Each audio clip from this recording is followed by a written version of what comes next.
Alrighty, ladies and gentlemen, if I can please have your attention. We are going to return to our regularly scheduled programming here this morning. Earlier this morning, Major Mealy mentioned that this is the first year that he's been getting used to having these reading specs like so many of us have had for years. I've had mine now for 10 years.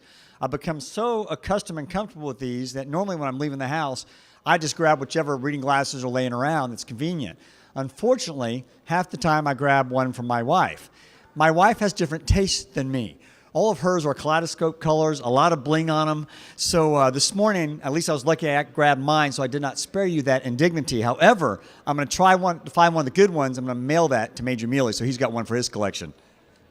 Well, folks, if you look at your agenda, our next topic is global terrorism.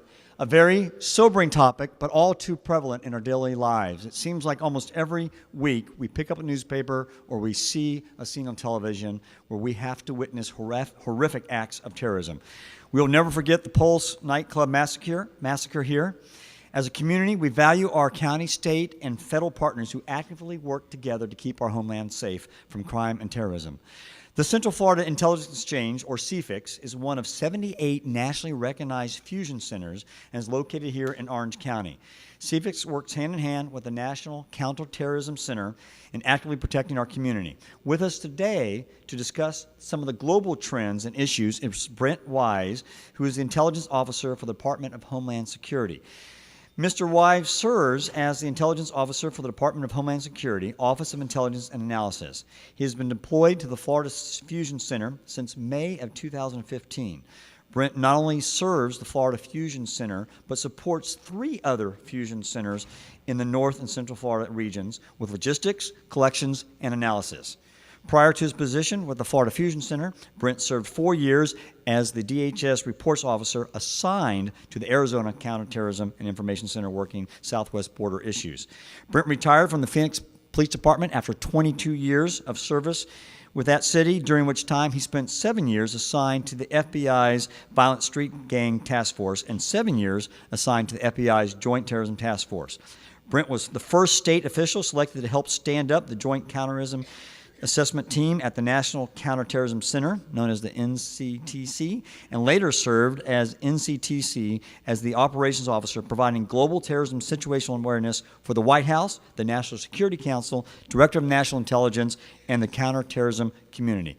Brent is a graduate of the Ottawa University, earning a degree in political science and law enforcement administration. And after reading his bio, I know he is a gentleman on whose list I do not want my name to appear. Please join me in welcoming Mr. Brent Wise.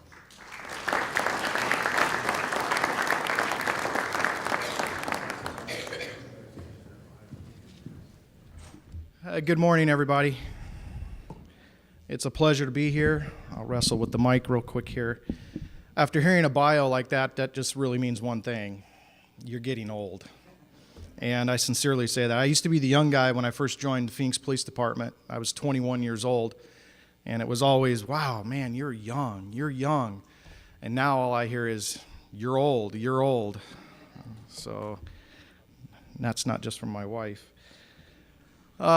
This is the first time I've been here to the Crime Summit, so thank you very much for the invite. I appreciate it. I am honored to be representing the CFIX, and I'm going to grade myself on my performance today as I present this threat brief on if I get invited back or not. So if I don't get invited back, then Sherry, tell you, yeah. We do have a sobering topic to discuss today.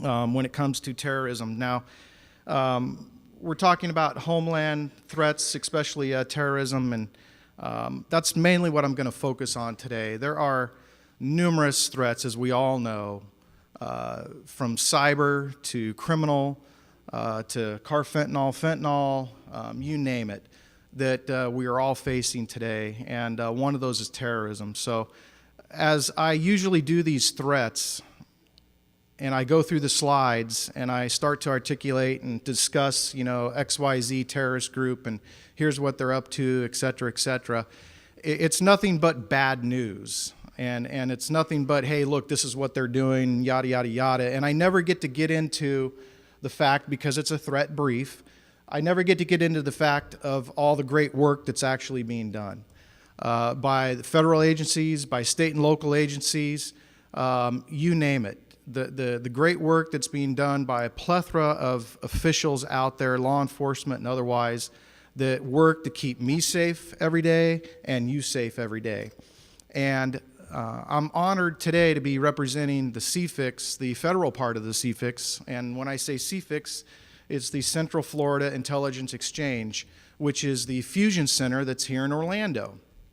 So as you heard in my bio, our agency, DHS, of course, DHS is made up of 22 different components.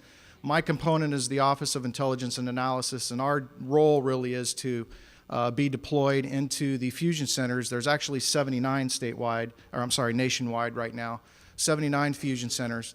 And there's 3 recognized fusion centers here in the state of Florida, one being the Central Florida Intelligence Exchange, the CFIX here in Orlando. And as you also heard from my bio, I've been a few different places, Phoenix, DC, here, and I've had a chance to visit several fusion centers. And I can tell you that while I may present bad news today, if you will, or threat information, I can tell you that your CFIX is doing a phenomenal job. I'm not getting paid to say that. Sherry's not slipping me any 20s under the table for saying that. But I can tell you that the Central Florida Intelligence Exchange, the Fusion Center here in Orlando, is doing an incredible job. They are recognized and respected locally. They are recognized and respected nationally. And I can tell you that their products that they put out actually go internationally as well to English-speaking countries, our allies, of course. So you all have a lot to be proud of. Sherry Hare, who's been with Orange County for 25 years, she has been a staple of the Fusion Center for many years. She was here before I got here. I was going to say maybe you'll be here after I leave, Sherry, but she's been there and she's been a staple there. Of course, the director of the CFIX is Al Rawlings. He's Orange County as well. So I just want to hats off to the CFIX, and I want to tell you that I sleep very well at night knowing that the Fusion Center, state and local, federal, everybody is definitely working hand in hand to combat not only terrorism but all Homeland Security related issues. So let's go ahead and jump right into the slide deck here.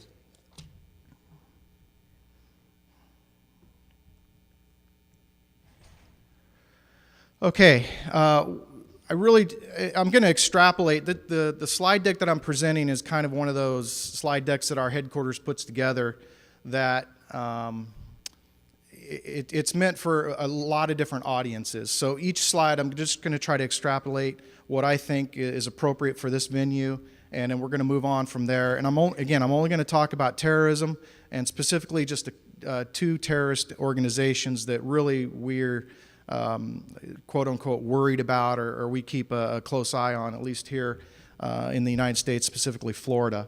I might point out that Florida is obviously, you all know this, the 3rd largest state in the country, and with that brings the 3rd largest issues as it relates to terrorism issues that come with that. So there's a lot of great work being done and to combat this. So really, the overview of threats to the homeland, specifically Florida, we're speaking about here, is primarily from the Islamic State. The Islamic State, we've all heard about them over the last several years. We've been fighting battles overseas, specifically in their land in Syria and Iraq, what they claim to be their province. The battle's been fought over there, and we've been making a lot of headway as to basically taking away their claim to a homeland, if you will, over in Syria and Iraq. A persistent threat that we would see would be Al-Qaeda in what we call AQAP, Al-Qaeda in the Arabian Peninsula. They're a persistent threat. They've been around a long time, since bin Laden and al-Zawahiri, who's still around. We've been hearing about them for a long time. The persistent threat that we really see from Al-Qaeda at this point is they are still going after our aviation systems. They're going after our aviation security overseas. They're going after everything you can imagine when it comes to aviation, ground personnel in the airports, you name it. That's primarily happening overseas, although we obviously have concerns and issues here in our own country, which TSA intel is all over as well. So what I want to talk about next is really the key trends that I've seen, especially over the last 3 years. Again, going back to the bio in the beginning, I was on the JTTF back in 2006, 2007. I worked right after the 9/11 event occurred in tracking down leads in the Arizona area on terrorism, et cetera. And really, when you all think back and go back with me to those dates, everybody remembers bin Laden dressed in pretty pathetic looking military fatigue attire, usually a coat, holding his AK-47 and sitting in a cave and talking in Arabic as to how he hates us and so forth and so on. Does everybody remember that image? Does everybody have that image? Okay, that's the image that I grew up with terrorism, or understanding terrorism, being a cop and being pushed over to the JTTF and kind of growing up under that. And is what's changed since then, or how things have evolved into what we're looking at now, has really been this right here. And there's another slide after this that we'll get into. But this right here presents ISIS social media presence. And these are online magazines. The pictures that you see here are from the Islamic State and from Al-Qaeda in the Arabian Peninsula.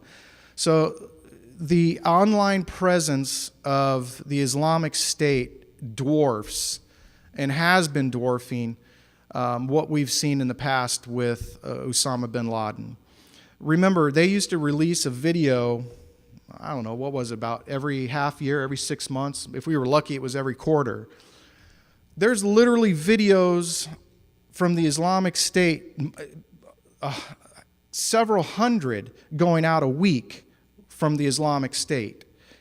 And they're being put out for all types of purposes. You got videos that are articulating justification of what they're doing according to their version of Islamic law. They have justification of why they maybe did an attack against a specific province.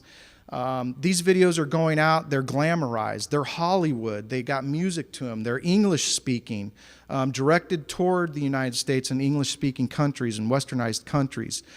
This dwarfs what Al-Qaeda was doing back in post 9/11 days. So these online magazines right here are coming out pretty much about every quarter, sometimes even sooner than that. And there's more online magazines coming out. It seems like each 6 months there's another one coming out as well. So, and they are very professionally done. If you were to look through them online and you were to go through them, you would see magazines that look like a magazine that you would take off the shelf at the local Publix. They outline their theology, the justification of their actions through theology. It's in English. They're also put out in other languages as well. So they have a full publication type house, if you will, that puts these magazines out in multiple languages. They talk about ways to attack innocent people. They talk about and encourage using vehicles. They talk about and encourage using straight-edged weapons, AK-47s, pistols, you name it, they encourage it, IEDs, et cetera, et cetera, et cetera. They even talk about counter-surveillance. They talk about counter-security and how to defeat counter-security measures. And they go into all these different things, and they put that out on the internet with the intentions and hope to inspire somebody in a westernized country, Florida or the United States, trying to encourage them on how to act out in the name of the Islamic State. So that's what we are facing today, and those type of magazines and videos, etc., are coming out on many of the social media websites. So if I'm attracted to one of these magazines and I'm attracted to this lifestyle and maybe I'm already kind of bent that way to begin with, I can go online and easily find chat rooms. I can easily find actual Islamic fighters. I can go online and begin to discuss and be proselytized into my faith or new faith or whatever it is, and the theology, their theology of what it is and why I should be acting out and going and killing innocent people. So the Islamic State, again, more than Al-Qaeda ever has, and that's also because of technology advances, is leveraging the internet like none other. Like Al-Qaeda never has, and actually like they really don't today. So they are leveraging the internet. They're leveraging all these WhatsApp apps and Twitter apps to get their message out. And again, it's all in an attempt to not only justify what they're doing, but to an attempt to influence those who might be bent that way to act out on their own. So what's even more challenging to law enforcement is some of these apps are encrypted, and you can actually go into an app after you have maybe met an online recruiter from the Islamic State and go to an online app that is secure and have some detailed conversations about your new faith or your faith and the justification of why they do it, and then potentially even go to the point of planning out an attack, and it would all be under the umbrella, if you will, of an encrypted app, which we could not get into and see if the person was under investigation. So I want to extrapolate from this slide right here. What we face here in the United States, the threat that we are most concerned about, your state and local officials, federal officials, etc., are most concerned with homegrown violent extremists. The individuals that are already here in our country, the individuals that are already here in Florida, if you will, that are consuming the online media, that are consuming the magazines, that are on the chat sites. They're living and breathing this type of propaganda, if you will, day and night. That is who we're primarily concerned about. Of course, there's individuals that are over in the theater that are going back to their different countries. We see this in Europe. We see individuals acting out. And I'll tell you that Europe has a much different landscape than we have. So what you see in the European front and the complex attacks that are happening over there, from multiple attackers to the type of weapons that are being used in those attacks, I can tell you that it's definitely much different over there. We're looking at more onesies and twosies over here when it comes to attack. And when I say onesies and twosies, I'm talking about lone offenders or two offenders, etc. When you're in Europe, you're looking, well, you've seen the news and different reports. You're looking at sometimes onesies and twosies, but then you're also looking at multiple cells, if you will, doing an attack and hitting innocent civilians in multiple places around a particular city. So that is more of a European-based situation, and again, that's because of their location and a whole bunch of other issues that they're facing as well. The next couple slides that I'm going to go over here are attacks that we've experienced throughout the United States, and it's going to highlight that the connection between the attacker and the type of attack they're committing and what they're being influenced by the social media sites and magazine sites. So like I said a minute ago, when you're going through these magazines, they're encouraging the wannabe attacker to use different weapons in whatever their situation may be.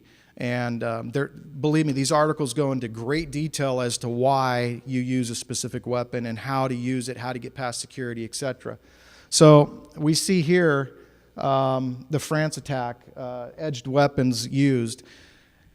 And when you're in the counterterrorism business and we're pushing out information and intelligence to the CFIX, and CFIX is pushing it out to different people and we're developing it, it's always interesting to see that an online magazine will come out and it will encourage, let's say, vehicle ramming.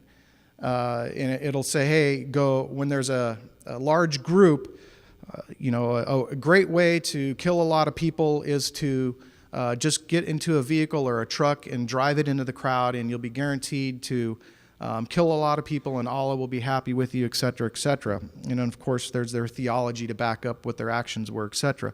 It's always interesting from the counterterrorism realm to see how long that message actually starts to take effect. So a magazine will come out, or a web posting will come out encouraging that to their followers, the Islamic State followers. And it's interesting that it can sometimes be a week, a month, before all of a sudden you hear of a vehicle ramming or a straight-edged weapon used at a college campus, or whatever the case may be. But it's interesting to see that the online effect has had on those that are wanting to pick up arms and to attack innocent people. It cannot be overstated in any way, shape, or form. I've heard it said that the most powerful thing that can be created is an image. And when you really think about it, the Islamic State is creating that image. They're creating that image through their social media. They're creating that image through their magazines. And they're doing that for an audience that they hope will pick up arms against us. Again, these are vehicle ramming attacks. It's just interesting to point out the mass gatherings. Again, that was not proselytized, but that was put out in an online magazine. And we see that overseas. We've seen that here as well.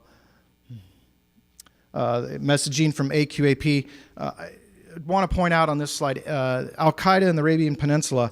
Now, the Islamic State and Al-Qaeda have similar but different theologies. I'm not going to get into their differences, but they're not exactly mirroring each other.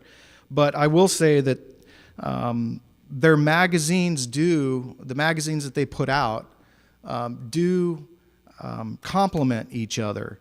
In a lot of ways, the Islamic State will be heavy in theology as to why you would want to carry out an attack. AQAP is heavy into how to carry out the attack, and will lay out detailed plans as to how to build a bomb, how to carry out an attack and get past security, how to drive into a crowd, et cetera, et cetera. So the online magazines tend to complement each other in a lot of different ways. So you may see a tactic that came out or that was pushed, if you will, via their social media site by Al-Qaeda, and you'll see the Islamic State take claim for the attack that happened, wherever that might be. Assault-style weapons, again, that's put out in their magazines as well. Of course, we see the one here in Orlando, the Garland, Texas. I'd like to point something out on this particular slide when it comes to Garland, Texas. Elton Simpson, Garland, Texas is the attack that happened in 2015, I think it says, May 2015. That was in Garland, Texas. That was the Draw Muhammad event. Do we remember that? Does anybody remember that? The two terrorists were killed when they got out of the car and began to attack the Draw Muhammad event in Garland, Texas. The attackers were from Phoenix, Arizona. So I was involved in an investigation back in 2000, I think it was 2006, 2007. We were investigating a gentleman by the name of Abu Jihad, the Navy sailor that gave secrets to the Azam website over in Saudi Arabia. I don't know if this is jarring anybody's memory. I know it's a while ago.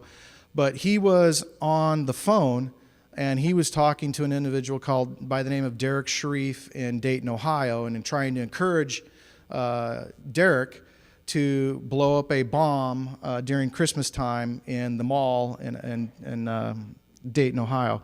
Both individuals were arrested and indicted and all that kind of stuff on terrorism charges. I was on the squad, a part of the JTTF unit that investigated Elton Simpson. That investigated Abu Jihad, Derek Sharif, and this whole thing.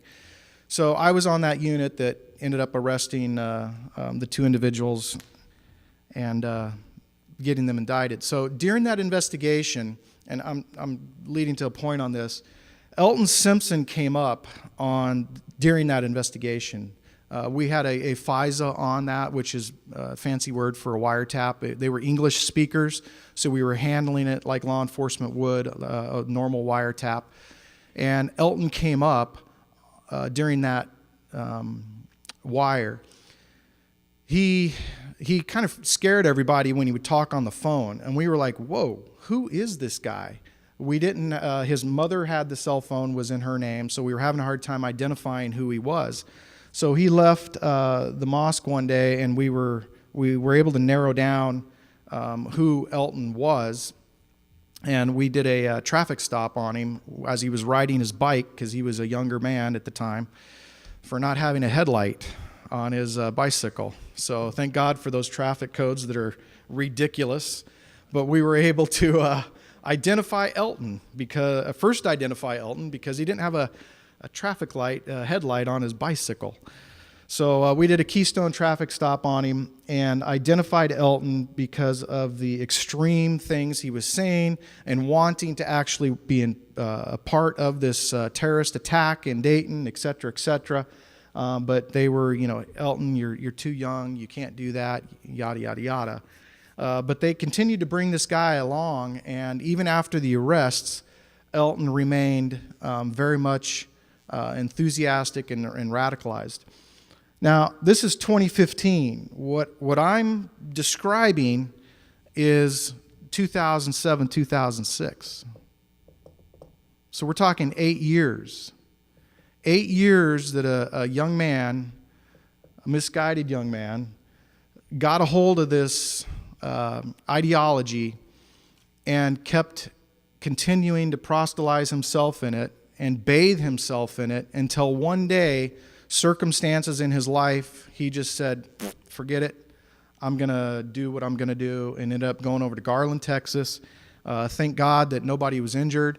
Police officers were at the event, which is another point. And even though police officers were at the event, they got out of their car, confronted the police officers with military-type weapons. And thank goodness the police officers were better shot and killed them instead of them killing anybody. So I bring that story up to highlight the difficulty that counterterrorism cases pose.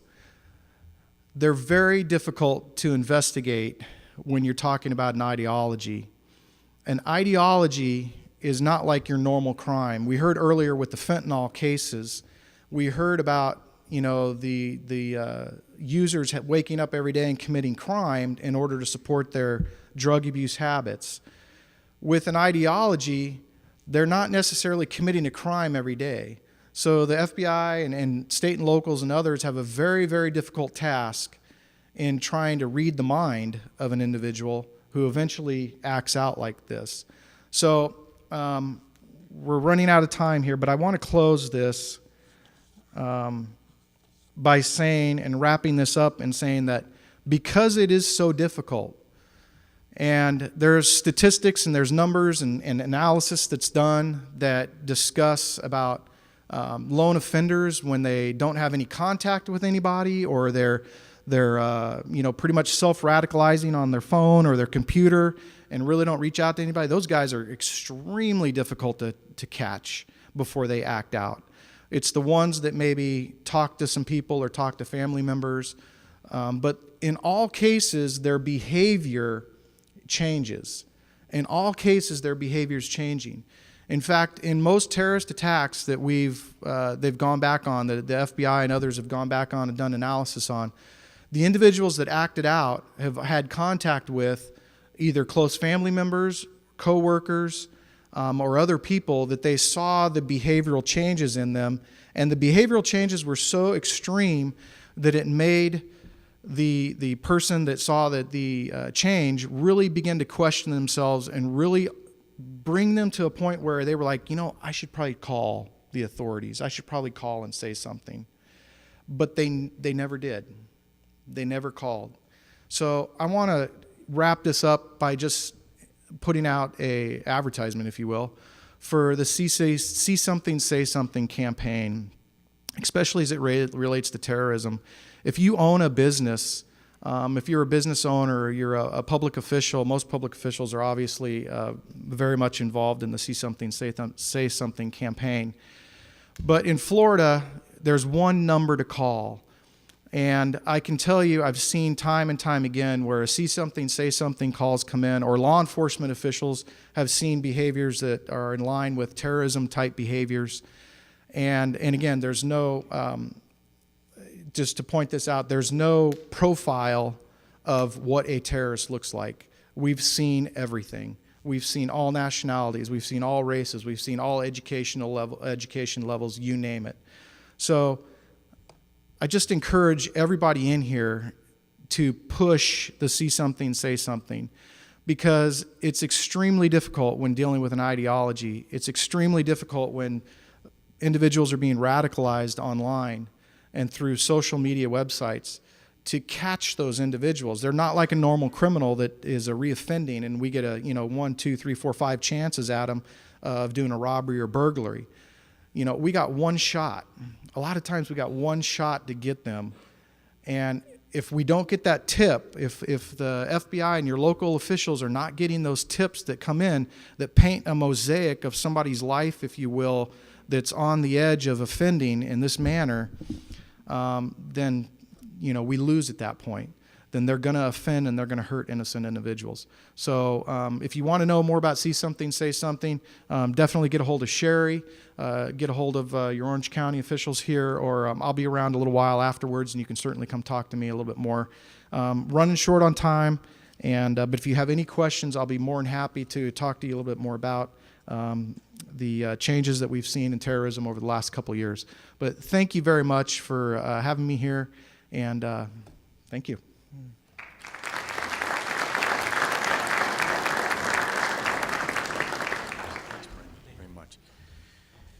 Thanks so much, Brent. I don't know, those of you that were maybe in the middle of the room and further back, if you could see the screens, but when Mr. Wise was showing some of the digital media magazines that the terrorist organizations are cranking out, one of those said YODO, Y-O-D-O, you only die once, and the tagline underneath it said, why not make it martyrdom?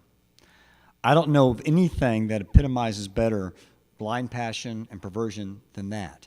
And it's disturbing. It's very frightening. But I do take comfort and solace knowing that there are men and women like Mr. Wise, the folks that work at CFIX, the folks that work with our local, state, and federal officials that are every day on a 24/7 basis are focused on trying to keep the Homeland safe from folks like this. So please join once again in thanking Mr. Wise and his team.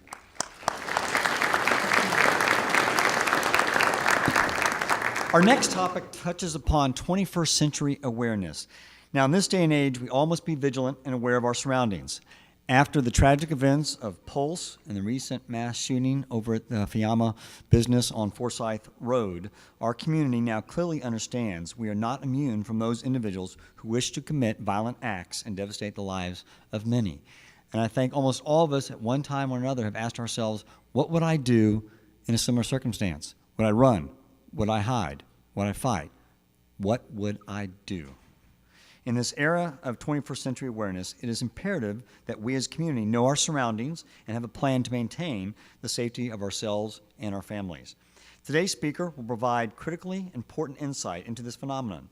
Lieutenant Mitch Shaban has been employed with the Orange County Sheriff's Office for 22 years and is currently assigned to the Emergency Management Section of the High Risk Incident Command. Lieutenant Shaban has had a diverse career with the Orange County Sheriff's Office, including assignments within the Uniform Patrol Division, Criminal Investigations Division, and the SWAT team. He is currently the commander of the Critical Incident Management Team and executive board member of the State of Florida Domestic Security Coordinating Group. Lieutenant Shaban has a master's degree from the University of Central Florida, go Knights, and is a graduate of the Florida Center for Public Management. Please welcome to the stage Lieutenant Mitch Shaban.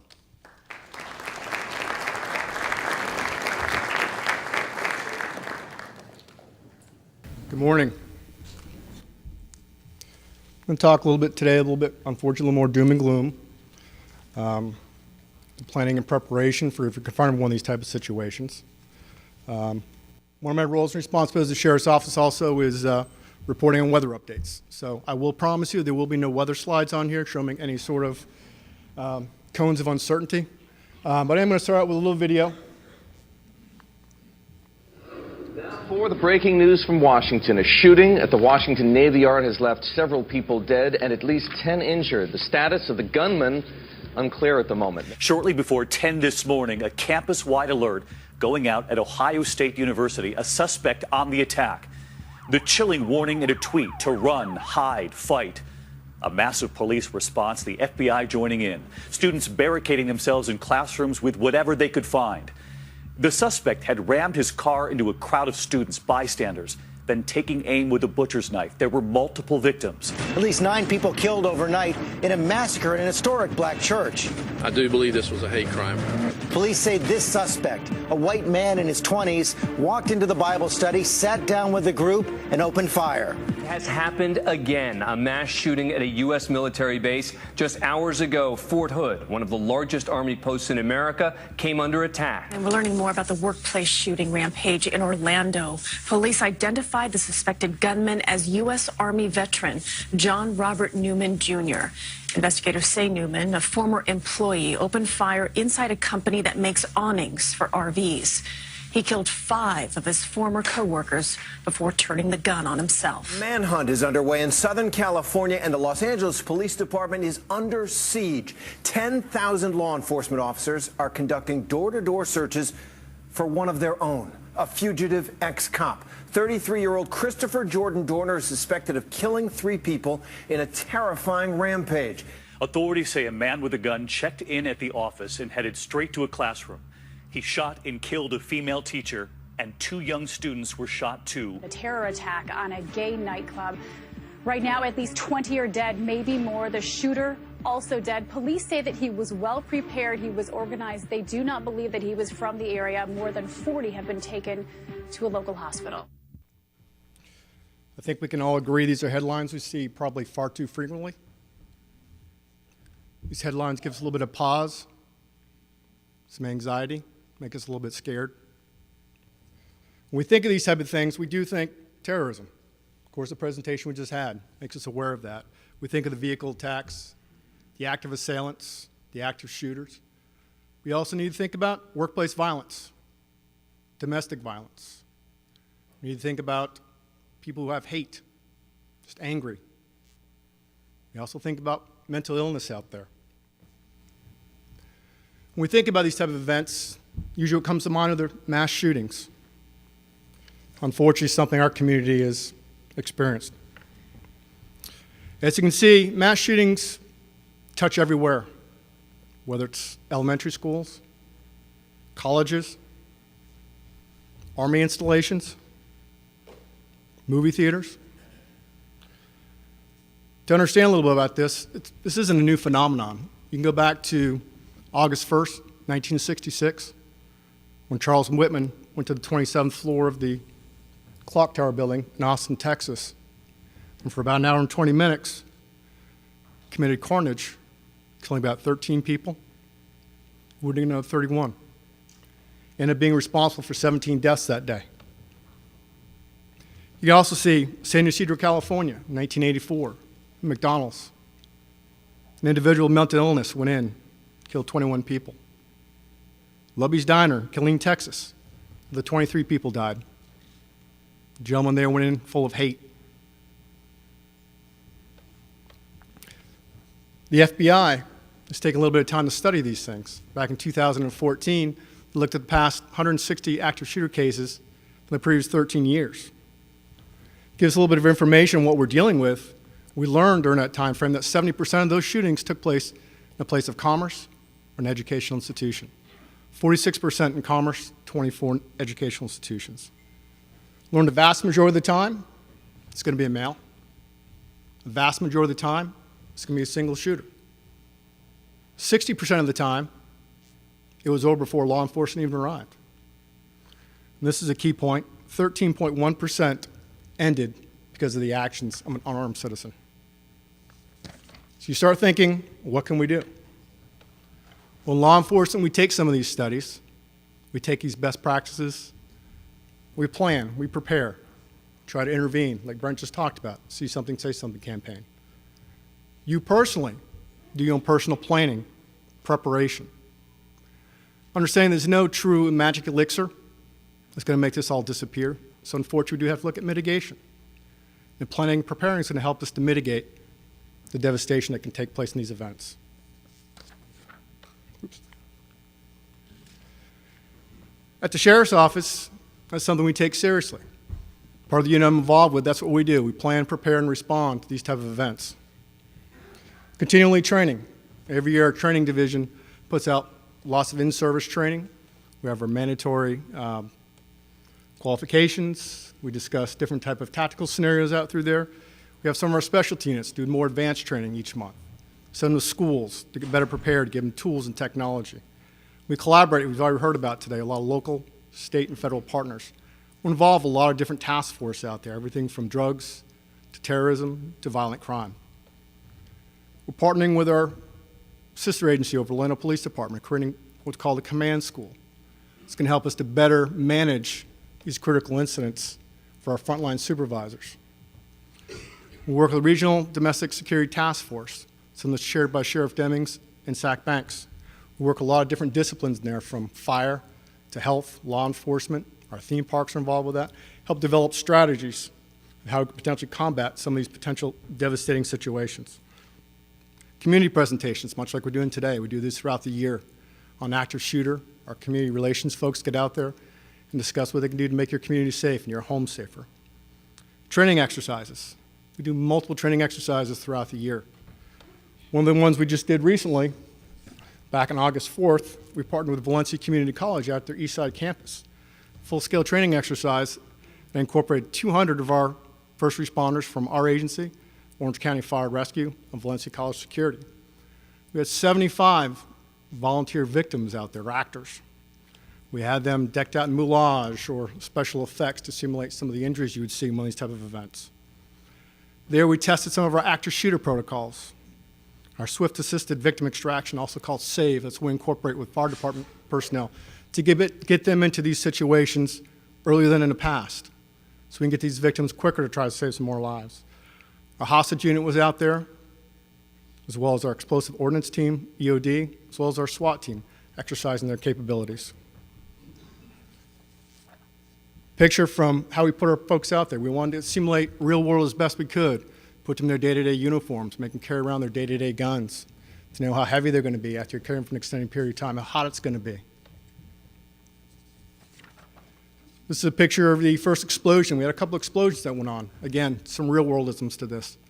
We had smoke machines set up in some of the buildings in there to simulate what it's going to be like when the explosions go off and how folks are going to have to react to that. Example of one of our victims with moulage on there.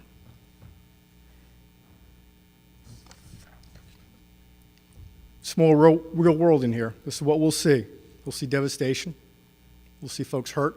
We'll see folks screaming and crying. This is a picture of how we incorporate fire rescue personnel with us. We take them into the scene, we protect them. They come in with their Kevlar helmets and their vests to try to keep themselves safe as well. We try to get them there as quickly as we can so we can get to the folks and start treating them as quickly as possible. So these type of situations, you say, okay, what can I do for yourself? Well, you have to create your own active shooter plan, your own active assailant plan. Department of Homeland Security, DHS, has a wonderful amount of information on their sites about active shooter preparedness. Big part of that program is a run, hide, fight program.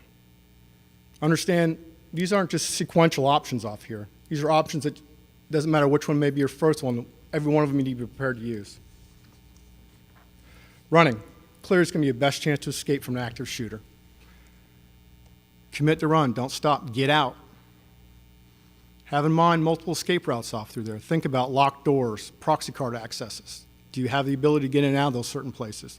You can have the same thought whether you're at a restaurant, whether you're at a movie theater, whether you're at work.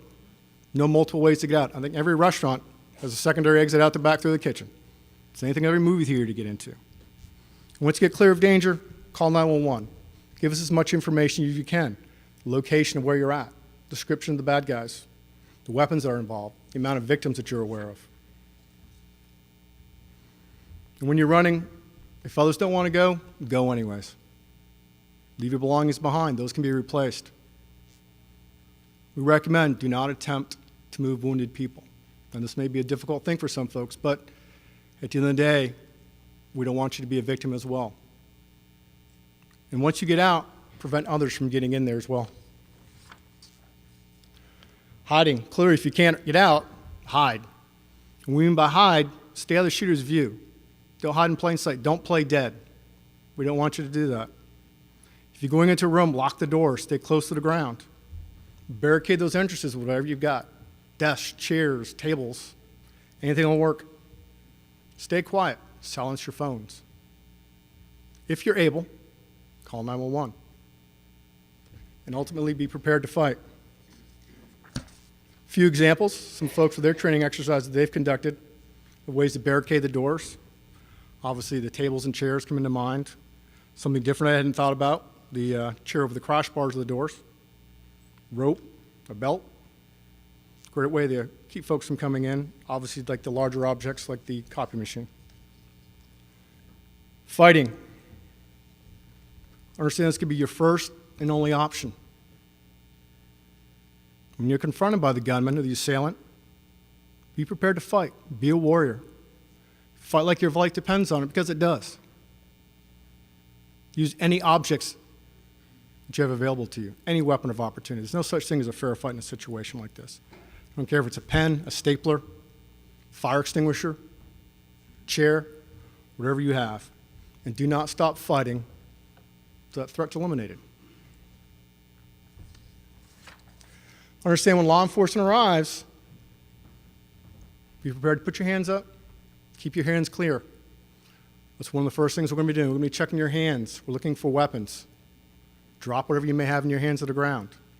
You're going to get yelled at. You're going to get screamed at. I know it may be difficult, but try to remain calm. Guns will be pointed at you. I know it's going to be a little bit intimidating and scary, but you're already going through a scary situation. Understand, law enforcement officers are not going to stop and treat victims. Our priority one is to go and eliminate the threat. Another topic to think about, workplace violence. Something's probably more prevalent actually on our shores than terrorism. As you can see in 2014 statistics, almost 16,000 people were traumatized by some sort of workplace violence incident. 409 people were victims of homicide in that year. It was a 2% increase to 2015. The height of that was 2012. 475 people were murdered just simply through workplace violence. You start thinking, well, what can I do? Obviously, the run, hide, fight, but you need to create a plan. Whether it's your own personal plan or it's your organization. If you already have a plan for dealing with fire, such as fire drill plan, well, you're already there. The framework's already been built. Include stakeholders in your planning process, everyone from the HR folks, security teams, your legal folks. Get your maintenance and IT staff in there. A mass notification system. Clearly, if you have a small organization, texting trees are going to work, but if you have a larger organization, mass notification system needs to be in play. There's many different type of vendors out there to do that with. You can do it from your apps on your phones to desktop computers. Make sure your plan incorporates a way to deal with disabled personnel. Do you have a place to move them to? Do you know how to move them properly? Do you have designated shelter locations within your facility? Places where you have thick walls, solid doors, locks on the doors. Recommend you create go bags. You can have maps, keys, passwords, door chalk, obviously rosters, contact lists. Why passwords? When we get in there, we may need to get access to your IT systems, look at your cameras, access your proxy card system. Door chalk, unfortunately, a lot of law enforcement officers don't carry it with us. That's a great way for us to mark the doors as we're going through. First aid kits in some of those shelter rooms. Those are important. Control the bleeding. Back in 2015, the White House created an initiative called Stop the Bleed. Very elementary ways of saving lives by simply controlling bleeding, whether through tourniquets, pressure bandages, clotting materials. Casualty cards you can put into those first aid kits as well. Generally, those are color-coded, and they're used after the event. You can slide them out the door. They come colored green, yellow, red, black, blue. Green signifies we're in here, we're safe, all is well. Yellow, we're okay. Slight injury, red, we're in here, severe injury. Unfortunately, black or blue indicates death. like you to label your doors and windows inside and out so we know where you're at. You can tell us where you're at. We can find you much easier. Obviously, if you're in a high-rise building, a collapsible ladder is not going to do you any good, but if you're something a 2 or 3 story building, it's something you might want to think about having one of your shelter rooms. We encourage you, conduct drills and exercises. This is how you're going to identify the different routes, whether you can get through them or not. Doors that are locked, the proxy accesses that you need. Understand an incident is not the time to test your plan. That's the importance of practicing, preparing, and planning. Get all of your personnel involved in the security program. Get buy-in from everybody. Understand for them, it's about their safety and their well-being. And make sure you have a recovery plan, a COOP, continuity of operation plan. If an event like this happens at your location, it's going to shut down your business for quite some time. Do you have access to your IT equipment? Do you have access to your files? How are you going to do that? That's part of the recovery plan. Another part of this is intervention. I know Brent talked about the See Something, Say Something campaign, but even before that, simply calling 911, regardless of what it is, whether it's terrorism related, workplace violence related, domestic, mental illness, call your local law enforcement. They're going to be the first ones to get out there. Again, the See Something, Say Something campaign DHS has, great campaign. To further that, Florida Department of Law Enforcement, taking the See Something, Say Something campaign, they have it on their website. They've broken it down to have many different type of toolkits for your specific needs. It's broken down 3 different sections of personal, business, and educational. Under the business specific area, they have 12 different areas to help you assess the See Something, Say Something protocols for notifying law enforcement if something looks out of place. For your organization, what kind of internal reporting process do you have? And if you have one, is it user-friendly? Is it something someone's apt to use? Is it discreet and respectful? And when folks do report in, do you have folks ready and trained to intervene? It's important to make sure you have a process in place or counseling services available to help intervene in these situations. It doesn't do any good if we know about it and we can't do anything about it afterwards. There's a lot of resources out there to help you with your plan, whether it's your personal plan, your organization's plan. And DHS has a lot of helpful information up on their websites, the active shooter presentation websites.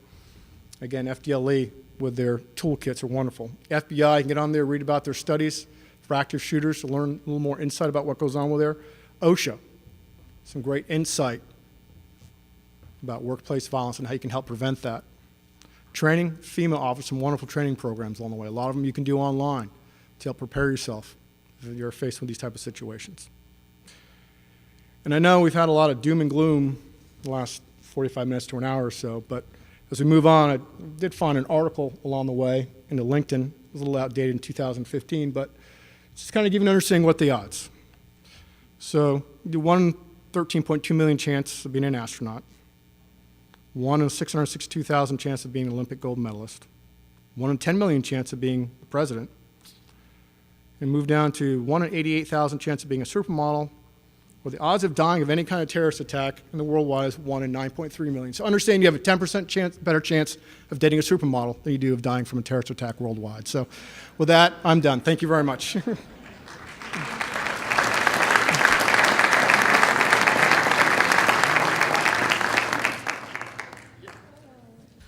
Lieutenant, you're right. At the beginning, it wasn't going to be all sunshine, cotton candy clouds, and unicorns.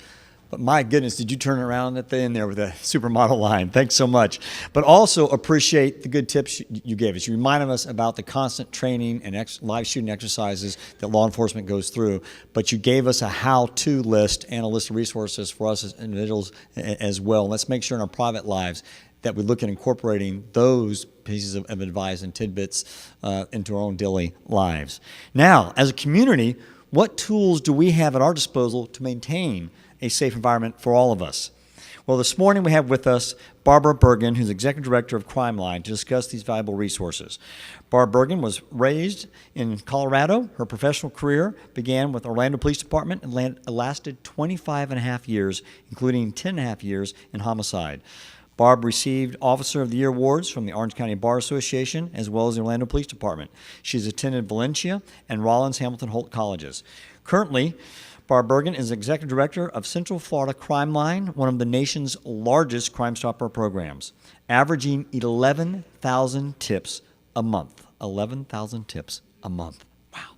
She serves as the president of Florida Association of Crime Stoppers and is chair of Crime Stoppers USA. She's also a certified instructor at the Valencia Community College Criminal Justice Academy. Please join me in welcoming Barbara Bergin.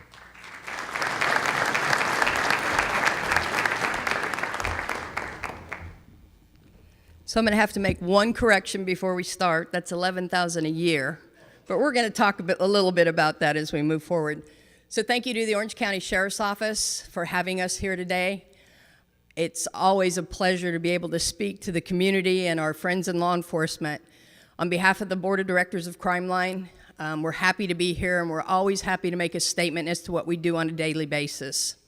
For those of you that may not know, Crimeline is actually celebrating this year our 40th anniversary, and that's a big deal. We were one of the first Crime Stopper programs. Thank you. We were one of the first Crime Stopper programs outside of New Mexico. Crime Stoppers started when a detective couldn't solve a case, and he had the idea of, let's involve the community. Oh, and by the way, let's offer up some cash. And that's how simple it was. He slept at his desk for a couple of days. They offered a phone number. And before he even solved that homicide, he was solving other cases because the community was looking for an avenue to provide information completely anonymous. That's the key. That's what we do every single day. And for 40 years, we have promised that, and we have done that. I would challenge anybody in our 6 counties that we serve to come up with a case where we have identified any of our tipsters and caused problems for them. Our number one reason for existing is anonymity. It being different from 911. 911 has its purpose. It's there so you can call in an emergency and provide information. Every law enforcement partner has another number you can call for information. You'll be identified, but the thing that we do is anonymity, and we do it daily. It doesn't matter if you're going to give us a tip on our 800 number, or if you're going to go to the website, or now you pull down our app, which is called P3, you can provide tips that way. We don't capture phone numbers. We don't capture your IP address. We have no idea if you're standing in Australia or if you're standing next to us when you're tipping us. I want to talk a little bit about how great our program is. And I say great, and it's great because of our law enforcement partnerships. It's great because of our relationships with the media. And it's great because if I'm speaking to a senior home or I'm speaking to elementary kids, you would be surprised how many of them can spout out 800-423 tips. And that speaks volumes for what we've done and been involved in this community over the past 40 years. We are a nonprofit. We are governed by a board of directors. I actually see a board member sitting out here. And our board members are very well-rounded, whether it be Disney or it be OUC or it be waste management or it be people retired in our community.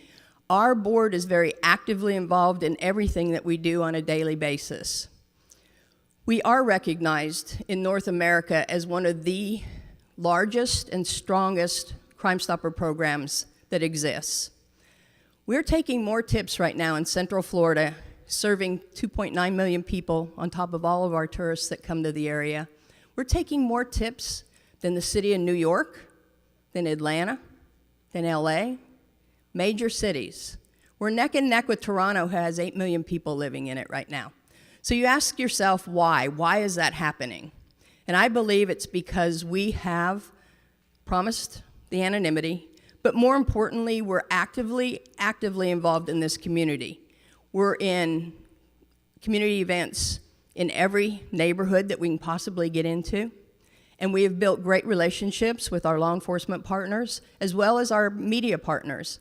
Without the help of some local radio stations, 104.1 and Fox TV, who give us free, and that's expensive, who give us free time on the air, we wouldn't be this successful.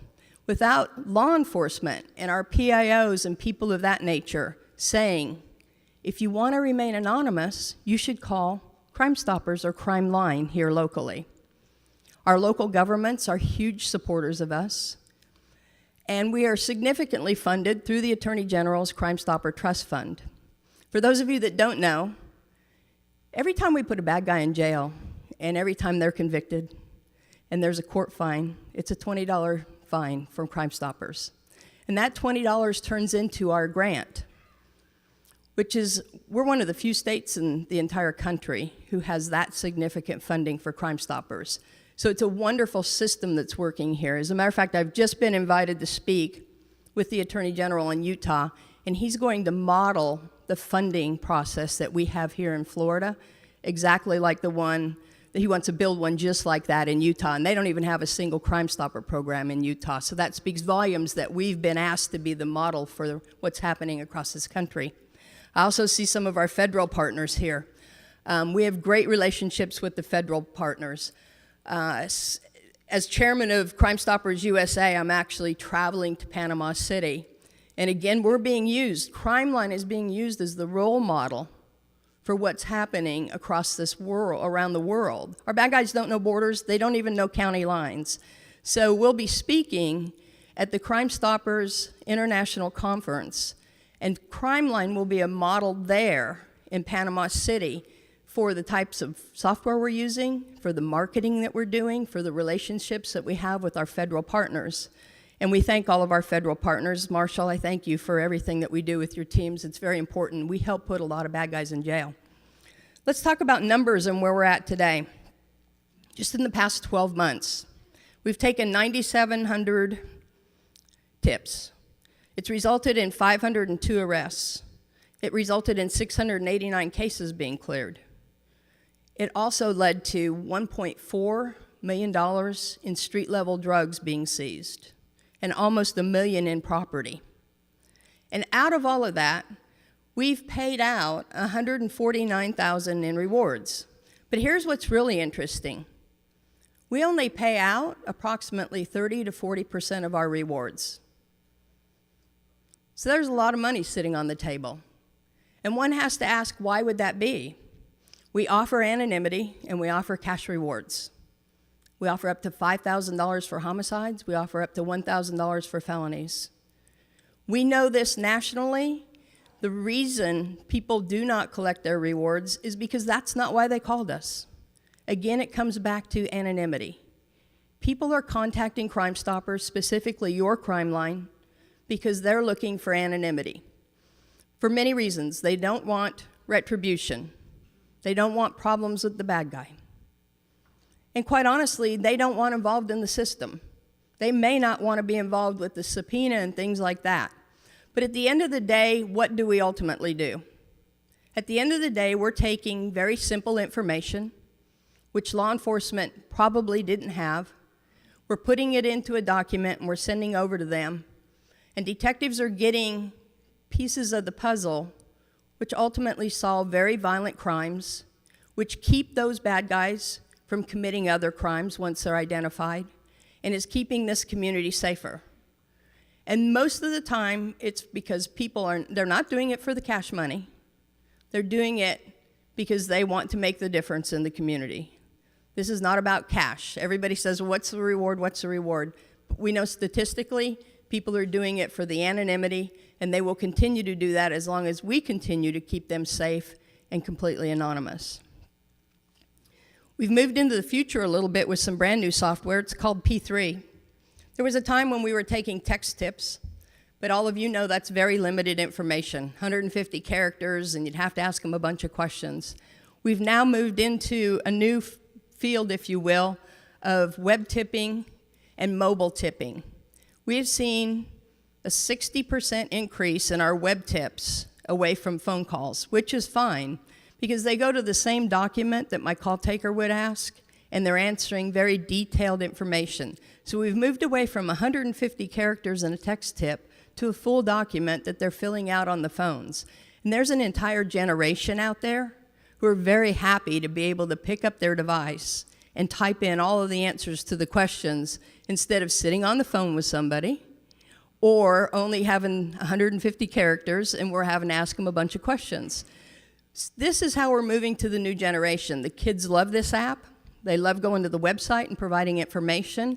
And that increase is important to us because we were fearful that if we didn't do something moving forward to make it easy so that they could tip us no matter where they're standing, they can give us a tip standing amongst their friends and nobody ever knows that. We're very happy to announce that that is a very, very, very successful project for us. One of the things that we like to do is to recognize our partners in law enforcement. None of this works. We can take all the information in the world. If our detectives and our agents on the other side aren't looking at our tips and aren't giving them some credit and paying some attention to them. So I can't thank the Orange County Sheriff's Department enough for what they do on a daily basis. The Orange County Sheriff's Office is the #1 agency for receiving tips from us. We have one unit alone, the drug unit, who's receiving approximately 1,500 to 1,600 tips a year. And they all get looked at, and they all get reviewed, and those that are actionable lead to positive results, like the 1.4 million in drugs. We have other units, homicide. They take a lot of tips from us because it gets a lot of media attention. And that unit pays attention to those tips. They look at them. They give them some value if it has value. If it doesn't have value, they say thank you and we return back to the tipster and we tell them thank you. But that tipster will probably come back if we give them some response. And the warrants unit, we work very, very closely with the warrants unit, who are actively out hunting bad guys every day. And these tipsters, when they're told we're looking for so-and-so, this is how the unit works. They go look for a bad guy, knock on the door, he's not there. Well, they pass out the Crimeline card to all the neighboring houses to say, hey, when the bad guy comes home, you can call Crimeline, you can be anonymous, you possibly could be eligible for a reward. And very happily, those neighbors are making phone calls when he shows back up, slips back up into the driveway and tries to get home. And we're capturing people almost nightly with tips that are coming in.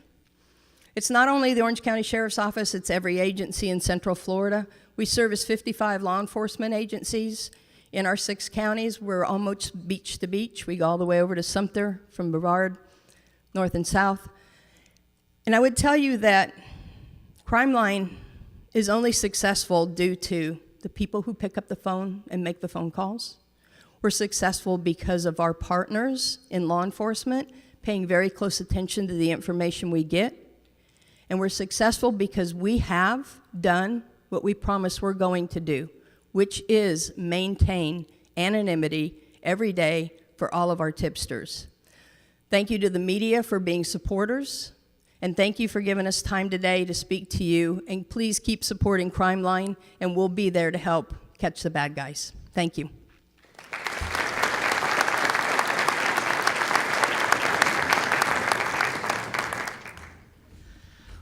Well, Barbara, happy 40th birthday to you and the folks over at Crimeline. I could almost close my eyes and picture you channeling your inner Officer Jim Bishop, which I'm older than dirt here in Orlando. I remember when he used to do Crimeline. But Barb, you and your team are definitely stewards of a great community treasure here in Central Florida. Please join me in thanking once again, Barbara.